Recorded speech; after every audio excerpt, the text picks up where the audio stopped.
বিসমিল্লাহির রহমানির রহিম। আসসালামু আলাইকুম। সবাইকে আমন্ত্রণ জানাচ্ছি আমার প্রথম ভিডিও টিউটোরিয়ালে। আমি এই ভিডিও টিউটোরিয়ালে আলোচনা করব CAD এবং CAM নিয়ে। CAD হচ্ছে কম্পিউটার এইডেড ডিজাইন আর CAM হচ্ছে কম্পিউটার এইডেড ম্যানুফ্যাকচারিং। CAD আমরা মূলত এই ভিডিও টিউটোরিয়ালে আলোচনা করা হবে গার্মেন্টস CAD নিয়ে।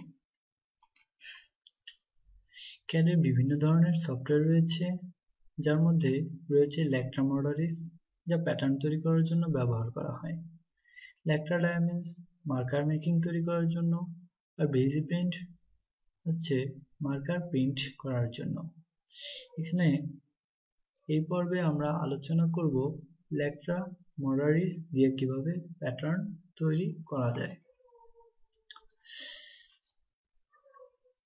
ল্যাক্ট্রা আমরা মূলত ইউজ করি ফেব্রিক সেভিং এবং ফাইন্যান্সিয়াল সেভিং এর জন্য। আর ল্যাক্ট্রা হচ্ছে এমন একটি সফটওয়্যার যা গার্মেন্টস এর জন্য খুবই গুরুত্বপূর্ণ। কারণ হচ্ছে ম্যানুয়ালি প্যাটার্ন তৈরি করার জন্য অনেক সময় সাপেক্ষ এবং এতে ওয়েস্টেজও বেশি হয়। যদি আমরা ল্যাক্ট্রা ইউজ করি, এতে আমাদের টাইম সেভিং হবে এবং ফাইন্যান্সিয়াল সেভিং হবে। যাই হোক, আমরা আমাদের মূল কাজে চলে আসি। ল্যাক্ট্রা মডারিস দিয়ে আমরা কিভাবে একটি প্যাটার্ন তৈরি করতে পারি। প্রথমেই আমাদের কিছু প্রয়োজনীয় ফোল্ডার ক্রিয়েট করতে হবে। তার মধ্যে হচ্ছে বায়ার ফোল্ডার এবং তার মধ্যে হচ্ছে একটি সাইজ টেবল ফোল্ডার ক্রিয়েট করব। আমরা ডেস্কটপে একটি বায়ার ফোল্ডার খুলব। বায়ার ফোল্ডারটি আমি বায়ার নামেই দিচ্ছি, কিন্তু কর্মক্ষেত্রে বায়ার ফোল্ডারের জায়গায় একটি বায়ারের নাম দিতে হবে। এতে অনায়াসেই আমরা বায়ারের অর্ডারটি বের করতে পারব। এর ভেতরে আমরা একটি সাইজ ফোল্ডার খুলব এবং সাইজ ফোল্ডারের ভিতরে আমরা একটা টেক্সট ডকুমেন্ট নিব পরবর্তী কাজের সুবিধার জন্য। এরপরে আমরা দেখে নিই আমাদের পরবর্তী কাজ কি। এখানে দেখতে পাচ্ছি set menu parameter. Set menu parameter আমাদের ল্যাক্ট্রা মডারিস সফটওয়্যারটি প্রথমে ওপেন করি।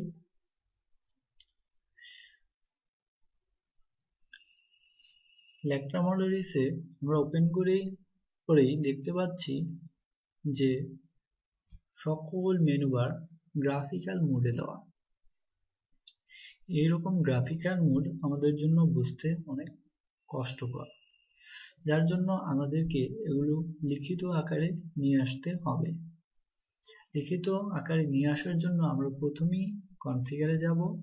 কনফিগার থেকে এখানে আইকন টেক্সট আছে, এখানে ক্লিক করব। তারপরে আমরা আমাদের কাঙ্ক্ষিত লিখিত রূপ দেখতে পাবো। এর মাধ্যমে আমরা খুব সহজেই কাজ করতে পারবো, কারণ সবাই আমরা মোটামুটি ইংলিশ বুঝি। এরপর আমরা দেখে নেই যে আমাদের পরবর্তী কাজ কি।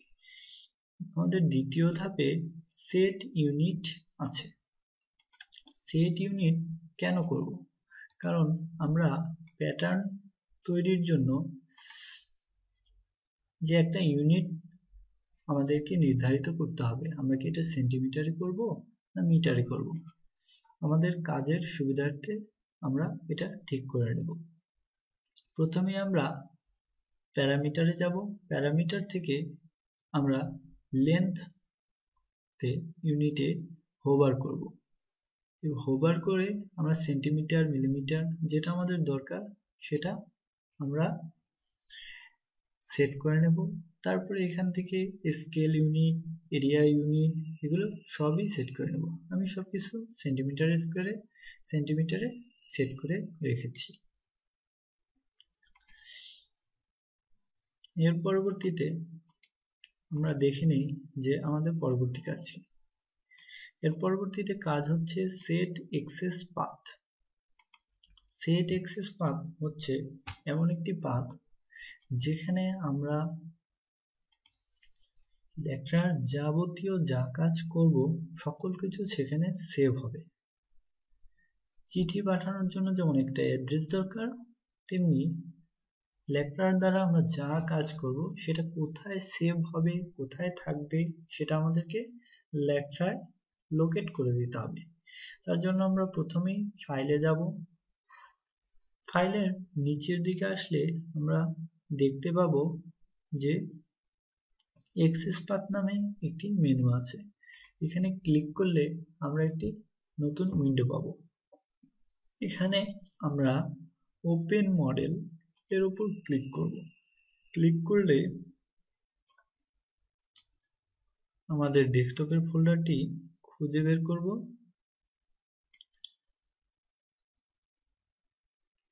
এই যে আমাদের ডেস্কটপের ফোল্ডারটি বায়ার, এবং বায়ারকে ক্লিক করে এর পাথটি দেখিয়ে দেব। এর পরবর্তীতে এখানে আমরা দেখতে পাচ্ছি একটি আইকন আছে। এখানে আমরা ক্লিক করলে পরবর্তী ধাপগুলোতে পেস্ট হয়ে যাবে, এবং পরবর্তীটায় ক্লিক করলে অন্যগুলোতে ফিল্ডে পেস্ট হয়ে যাবে। এরপর ওকে দেব। আমাদের কাজ সম্পূর্ণ হয়ে গেছে। যে বাইরের যে এনভায়রনমেন্ট দরকার একটি প্যাটার্ন তৈরি করার জন্য, তা অলরেডি তৈরি হয়ে গেছে। এর পরবর্তীতে আমাদের কাজ হচ্ছে একটা মডেল ক্রিয়েট করা। মডেল হচ্ছে আমরা যে প্যাটার্নটা তৈরি করব সেই মডেলের একটি নাম দেওয়া। তা আমরা লেকটা মডেলে যাই। এখানে গিয়েই আমরা ফাইলে যাই, ফাইল থেকে নিউ এ ক্লিক করি। নিউ এ ক্লিক করার সাথে সাথে আমরা একটা উইন্ডো দেখব যেখানে লেখা থাকবে নিউ মডেল। এখানে আমরা ক্লিক করার পরে যে কোনো নাম দিয়ে দেব। আমি দিচ্ছি মিটার। তারপরে এন্টার প্রেস করব। আমার মডেল অলরেডি ক্রিয়েট হয়ে গেছে, আমরা উইন্ডোতে দেখতে পাচ্ছি। এর পরবর্তীতে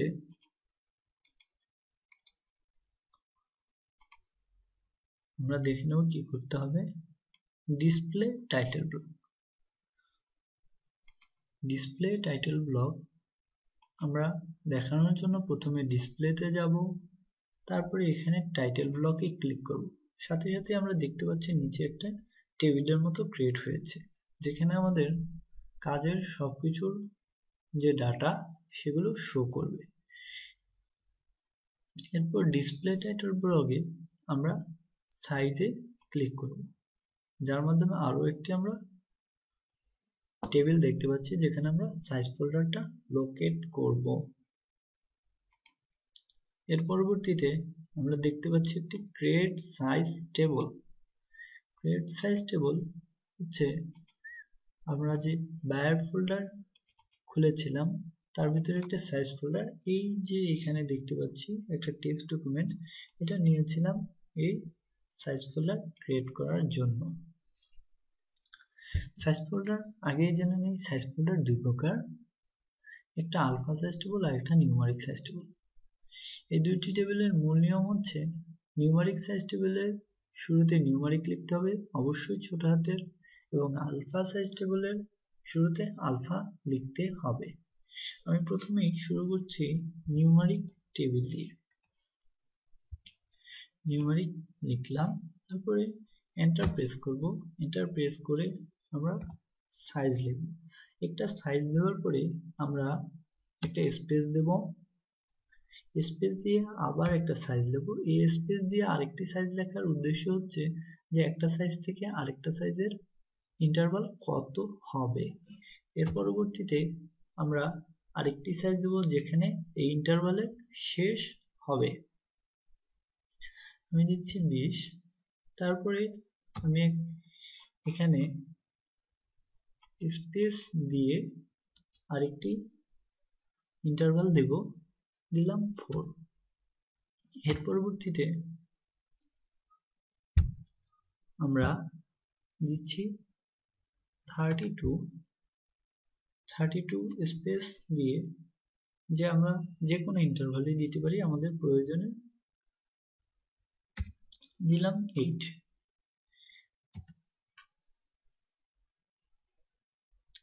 তারপরে দিচ্ছি 48, এতটুকুই যথেষ্ট। এখন সবচেয়ে মূল কাজ হচ্ছে যে আমাদের একটি বেসিক সাইজকে ইন্ডিকেট করে দিতে হবে, যেটা রেক্টাম মডেল বুঝতে পারবে যে এটা হলো বেসিক সাইজ। আর বেসিক সাইজটি শো করার জন্য আমাদেরকে বেসিক সাইজের পূর্বে একটা স্টার চিহ্ন দিতে হবে। আমরা স্টার চিহ্ন বসালাম এখানে, তারপরে সেভ দিয়ে দেব। সেভ দিয়ে দেওয়ার পরে আমরা দেখে নেব যে এর পরবর্তী কাজ কি, কানেক্ট সাইজ টেবল। এখন আমরা আমাদের সাইজ টেবলটা আমাদের এই যে এতক্ষণ কাজ করলাম এইটার সাথে কানেক্ট করব। এটা কানেক্ট করার জন্য আমাদেরকে প্রথমে যেতে হবে F7 এ। F7 এ গিয়ে আমরা দেব IMP-EVT, IMP-EVT তে ক্লিক করে আমরা যেখানে কাজ করেছি এই ক্যানভাসে ক্লিক করব।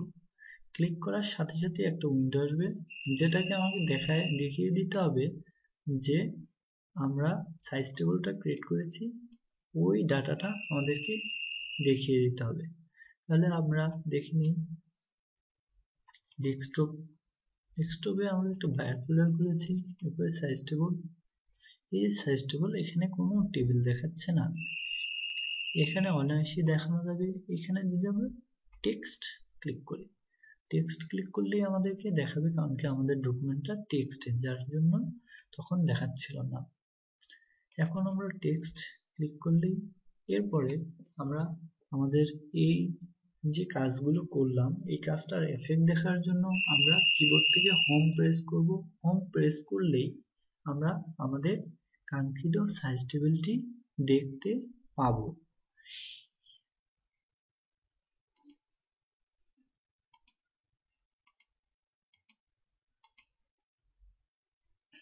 আজকে এই পর্যন্তই।